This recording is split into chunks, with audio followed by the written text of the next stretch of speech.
আমরা পিআর পদ্ধতিতে চাই না উচ্চকক্ষ, আমরা তো আগেই বলেছি।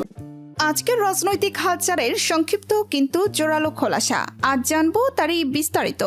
প্রথম কথা, পিআর নিয়ে আলোচনায় তীব্র উদ্বেগ প্রকাশ করেছেন বিএনপির বরণীয় নেতা সালাউদ্দিন আহমেদ। তিনি সতর্ক করে বলেছেন, সংখ্যানুপাতিক প্রতিনিধিত্ব যদি সংবিধানের বাইরে গিয়ে চালানো হয় তাহলে দেশের শাসন ব্যবস্থায় বড় কোনো পরিবর্তন ঘটতে পারে, এমনকি স্থিতিশীলতা নষ্টও হতে পারে।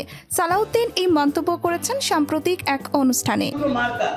এরপরে বাংলাদেশের ঐক্যবদ্ধ তরুণ সমাজ, ছাত্র জনতা একসাথে বাংলাদেশ বিনির্মাণের জন্য রাজপথে নামবে।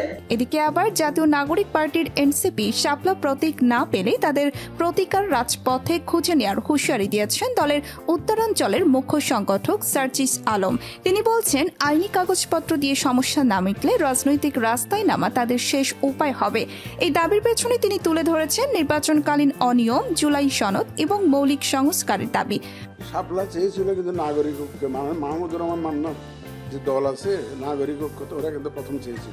অন্যদিকে প্রধান নির্বাচন কমিশনার বা ইসি ব্যাখ্যা দিয়েছেন, নিঃসন্দেহে বললেন, শাপলা প্রতীক আগে চেয়েছিল নাগরিক ঐক্য, পরে এনসিপি চেয়েছে, তাই প্রতীক কাউকে দেয়া যায়নি, এটাই কমিশনের অবস্থান।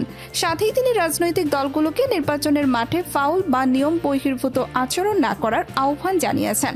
কিন্তু কমিশনের একাংশ বা প্রশাসনিক পর্যায়ে অভিযোগ রয়েছে যে পুরনো ব্যবস্থা টিকিয়ে রাখার কারণে স্থানীয় সরকার নির্বাচনে আগে যাওয়া হয়নি, এই অভিযোগ তুলেছেন বদিউল আলম।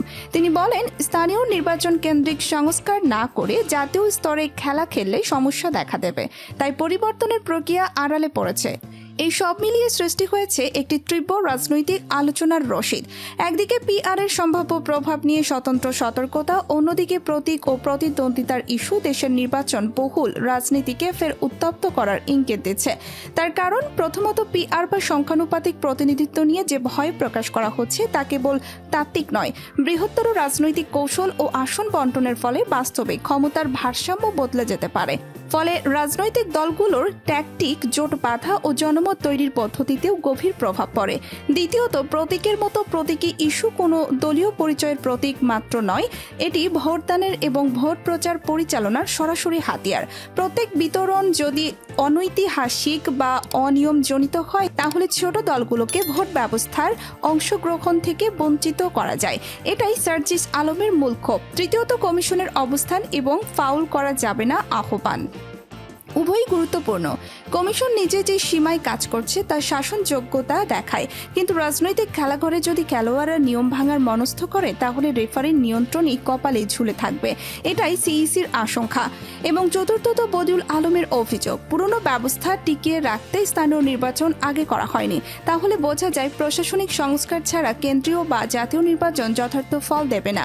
স্থানীয় সরকারের শক্তি ও অংশগ্রহণ ছাড়া কোনো টেকসই গণতান্ত্রিক সংস্কার সম্ভব নয়। তাহলে পিআর বাস্তবে কোন দিকগুলোতে সুবিধা দেবে আর কোন দিকগুলোতে ঝুঁকি বাড়াবে? নির্বাচনী প্রতীকের ন্যায্য বন্টন কি শুধু প্রশাসনিক কাজ নাকি রাজনৈতিক ইচ্ছার পরীক্ষা? আর কমিটি বা কমিশন যা বলছে সে অনুযায়ী কতটা নিশ্চিত যে নির্বাচন ন্যায়নিষ্ঠ হবে? আর স্থানীয় সরকার সংস্কারের গুরুত্ব কি যথেষ্ট গুরুত্ব পেয়েছে? তবে বিশেষজ্ঞদের মতে এই বিষয়গুলো আমাদের নির্বাচনী প্রক্রিয়া ও রাজনৈতিক ভারসাম্যের জন্য অত্যন্ত গুরুত্বপূর্ণ।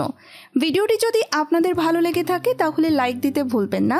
আপনার মতামত কমেন্টে জানাতে পারেন আর নতুন রাজনৈতিক আপডেট পেতে সাবস্ক্রাইব করুন।